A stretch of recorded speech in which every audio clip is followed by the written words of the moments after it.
Hey everyone, welcome to another gear review with us, Outdoor Intrigue. Today we're talking about the Coros Apex Pro sports watch. If you don't know Coros, they're a slightly smaller brand of watches out there. They're not as big as your Garmin's or your Suntos, but they've definitely grown in the market in the last few years and they make some really interesting offerings. So let's jump straight in and talk about this one. I've been using it for just over 3 months now, concertedly for all of my runs and fitness tracking. And so I think I've got a fairly good insight into what's good and what's bad. So let's start off with some of the stats of the watch itself. It's a watch that has a screen of 1.2 inches, so the bezel's just slightly bigger than that. You've got a weight of the watch with the silicone band it comes with at 59 grams, and with the nylon band, which I'm wearing it with at the moment, it's 49 grams. Pretty premium materials. The glass up front is sapphire glass. You've got the front bezel made of titanium.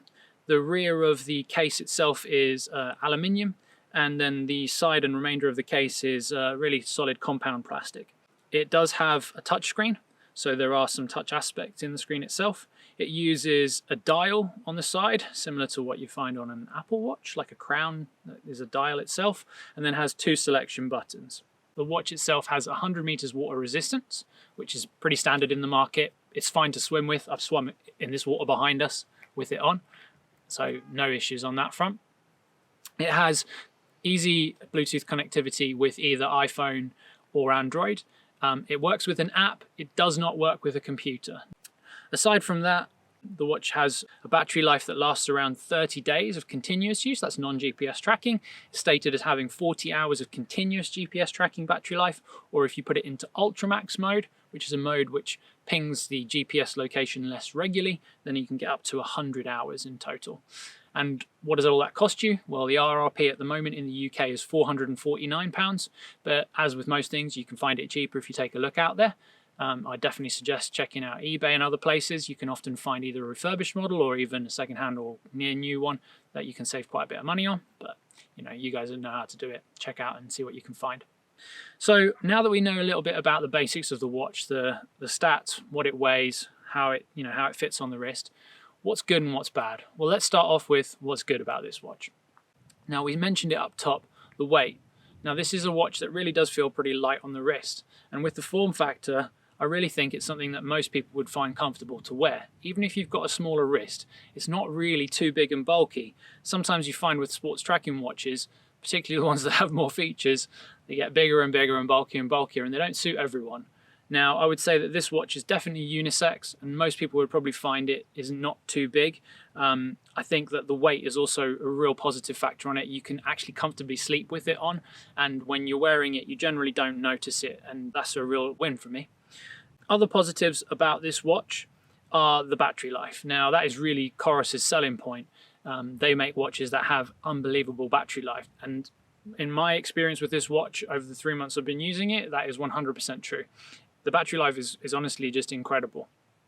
Now, all those stated stats don't necessarily give you as much of a taste of how it would actually work in a normal sort of regular use, going out and running in the evening, doing some exercise, maybe a yoga class or whatever else you're doing during the day, and then wearing it the rest of the time and getting, the odd notification and things like that. So I'll tell you how it's worked out for me. Generally speaking, when I'm using it, wearing it every day, going for a run most evenings for an hour or 2 hours, doing maybe a little bit of yoga or a stretching session, and then wearing it the rest of the time and receiving notifications and I guess checking the time like you do on a lot of watches, then I get about 2 weeks of use before I have to charge it. To be honest, in some instances it's actually been more than that. I've gone over 2 weeks before I've had to charge it, which is incredible. I did find on a week where I went out and maybe did a Friday night run of 35-40k, obviously that dented the battery slightly more, but not as much as you'd think. It's pretty crazy, to be honest. I've just found the battery life to be impeccable, and it means you don't have to really worry about charging it all the time. Also, for those of you that might want to be using it when you're doing long distance ultra events, or if you're out hiking and spending lots of time out on a route over 1, 2 or 3 days, it means you're really going to have a lot less worries about having to regularly charge or about the watch dying and you losing your track halfway through. So I think probably the best thing about this watch as a whole is the battery overall. What else is so good about the watch? Well, what I really like about these Coros watches so far is the simplicity of use. When you take it out of the box and you switch it on, it's really easy to figure out what's going on. It works with a simplistic app, so you download the Coros app, you pair it with your watch, and within a few minutes you'll have figured out the basics. Now, you're not going to get as many features as you would on some other things like some of the Garmin watches, and we'll come into that maybe in the negatives too. But for me, that personally, I find that a positive. Sometimes I find that it's so over convoluted with some of the watches on the market today as to figure out what you're doing, and there's so many additional settings that personally I would never use, that I actually really like the simplicity. So for me, I mostly use the watch for tracking running and hiking and some other really simple bits, and otherwise I'm wearing it and I really don't want a lot more from it most of the time. Maybe tell you a little bit about your recovery and things like that, but I like it that it's clean and simple, and the way it's laid out really makes sense. Another real positive is the sensors on this unit. So the heart rate sensor and the pulse oximeter I found to both be very accurate comparative to other watches in a similar price range on the market. I've also found that the GPS on this watch is extremely accurate. I find it to be brilliant, to be honest. I've never had an issue with connection, even in deep glens or valleys with mountains surrounding. So I think it's generally really good in terms of the sensors they've used. On the sensors, the barometer is also really accurate. I find that the way that it records altitude is brilliant. I've not had any issues with the statistics it gives me on that front. Obviously, like any watch, when you're getting your heart rate reading from a wrist device, you're never going to get as good a reading as you are with a chest device. But overall, I think, again, it's really comparative right across the board. So I think that's a real positive. It has built into it a massive selection of different sports pre-programmed that you can select for your activity. There's generally probably what you want on there. Again, it doesn't have quite as many as some of the other watches out there on the market. When I compare it to a Garmin, there are things that it doesn't have, but it has most of what you'd want. It definitely has all of the different types of running, indoor, outdoor. It's got cycling, skiing. There's a hell of a lot on there. So generally speaking, I think you'll be pretty well covered with those. You can change the watch face really easily. There's not a huge range, but there are a number on there. There's sort of 10 or 12 or so. I didn't count last time I checked, but they're always updating it, as I've said, with the software. So they do add new features and new watch faces going forwards. So that's pretty cool. Coros have recently released an update which includes the Coros Evo Lab, which gives you some additional functionality that I think a lot of people would want around running, which helps you to see your overall recovery stats, things that you would get as a comparative on the Garmin, like body battery. Helps to show you race timings as well, so predicted race timings. You do have to unfortunately run a certain amount of distance on the flat for a concerted period initially, so I think it's about a week of running on the flat, or depends on how long your runs are, before you will get those statistics, which personally as a trail runner I found really annoying because I don't run on the flat at all really. So it's kind of a minor one, I guess. You can make that sacrifice and go for some flat runs if you really want those statistics, but it's there as a feature, which is good. And on the updates, that's another real positive, is that Coros as a company are very engaged with continuously pushing out new updates for their watches. Now, that means that you're going to hopefully not get a watch that just sits stagnant with issues and not new features. They're consistently putting out updates that have new features included in them, or they're refining things where they've had bugs or issues to fix. An exact example of this is on their new release of their watch, the Vertix 2, which is the latest sort of flagship model on the market. They announced maps. Now, they have also said that they're actually going to retroactively make the software for the maps compatible with this watch, the Apex Pro, and the original Vertix, which I think is a really cool thing to do. Obviously, they didn't have to do. They could have taken, these previous models and kind of made them a little bit dead in the water and pushed people towards the newer models, but they haven't done that. They're saying we're still keeping it going and we're going to push those updates onto these, hopefully by the end of the year in this case, which I think is a massive positive. So, to break it down, for me, what I like about the watch overall is that it's light, it's easy to wear, it's simple to use, the battery lasts for ages, and so far I haven't been let down by it at all, which is a massive positive. What is bad about this watch? So you're not going to get as many features as some of the Garmin's. For some people, that's going to be frustrating because you actually want all those insights and additional features and the ability to see lots more statistics. Also, Garmin has the ability to engage with other people who are using Garmin watches, so there's more of a social media aspect, which, some people really enjoy. The Garmin system just has a lot more to it as a whole. It's a whole ecosystem.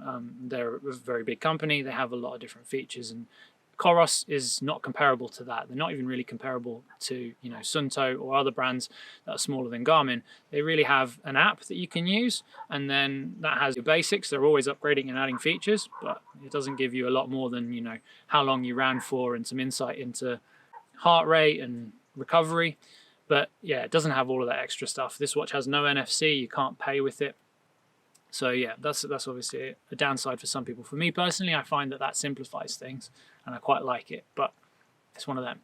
The watch does not have Wi-Fi, so you can't get software updates or connect to anything via Wi-Fi. It's Bluetooth only, so you have to connect to your phone to do all of the software updates to transfer everything that you want to. There is no storage for music on this, which is obviously going to be a downside for some people. Some people like to just connect their headphones to their watch and be able to use it for that. There's absolutely no storage or compatibility for listening to music through this watch.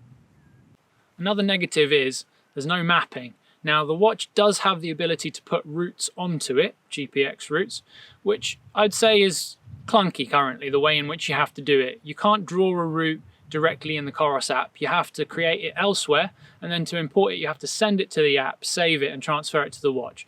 It's not too bad. Some people make it sound like it's the most difficult thing ever. It isn't, but it isn't super easy either. Sunto currently, on the watches that they have that do mapping, like the Sunto 7 that I reviewed, check that out over there, that watch has a brilliant feature which you can create, your route directly in the app and load it onto the watch, and the watch automatically downloads an offline map. Like, this does not have any of that. It doesn't have any mapping at all. You'll get what looks like essentially a breadcrumb route, and you can follow it. It gives you basic directions. I've found it to be not great, to be honest. It's okay. It's usable in that you can figure out, are you heading in the right direction, and it will give you an off-route warning. But short of that, you're not going to be using this watch to navigate. And for anyone who wants mapping, this is just a straight off no. So be aware of that. It's worth mentioning that a lot of the menus on this, if you're a Garmin user, are going to look quite familiar. And there's certainly been a lot of comments I've seen from people online talking about the similarity of the Coros interface and the Garmin interface. And I think Coros have liberally borrowed from Garmin, is a nice way to put it. So at least it'll create some familiarity for you. I think you definitely notice a lot of the icons even look the same. It's kind of strange, but I mean, I guess it doesn't make a huge amount of difference in reality to the way that you would use things. So in conclusion, weighing up the good and the bad, is it worth buying? Well, like most things, that's going to really depend on you and how you use your watch. Now, if you're someone who wants a watch that has a huge amount of data and connects within a whole ecosystem, then this is not going to be the watch for you. It's really not going to be something that's going to offer you as many features as some of the other options out there, particularly like I mentioned from Garmin. If you want someone who wants real simplicity, you're mainly going to use your watch for straightforward tracking. You're not worried about additional smartwatch features, and you want something that's got an incredible battery life, it's light on the wrist and comfortable to wear, then this is a great option for you. Personally, I've enjoyed using it a lot. I've never had any issues. I found it extremely simple. It's worked its way into my life and just existed. I don't have to think about it. And I think that, that's proof in the pudding.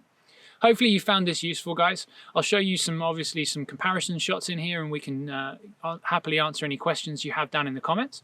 As always, if you've enjoyed it, like and subscribe. Check us out on Instagram @OutdoorIntrigue. And we're going to run away because I think it's about to rain.